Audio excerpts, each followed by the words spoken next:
Congress deposit બચાવવા માટે ચૂંટણી લડી રહી હોવાનું ભરત બોગરાનું નિવેદન. કહ્યું કે રાજકોટથી પરેશ ધાનાણી લડે કે રાહુલ ગાંધી, અમે આવકારીએ છીએ.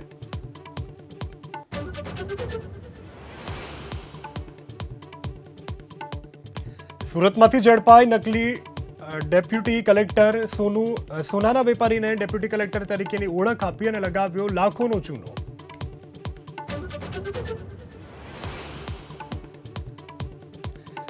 દક્ષિણ ગુજરાતમાં વધુ એકવાર નકલીના કાળા કારોબારનો પર્દાફાશ થયો છે. સુરત બાદ હવે વલસાડમાંથી ઝડપાયું નકલી તેલ. 3 શખ્સની કરાઈ અટકાયત.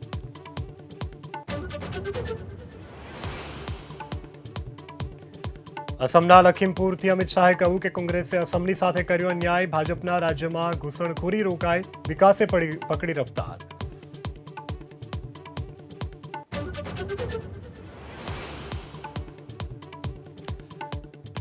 પ્રધાનમંત્રી મોદીના વિપક્ષ પર પ્રહાર. કહ્યું કે અયોધ્યામાં 500 વર્ષ બાદ રામ મંદિર બન્યું, પણ વિપક્ષને રામ અને રામ મંદિરથી નફરત.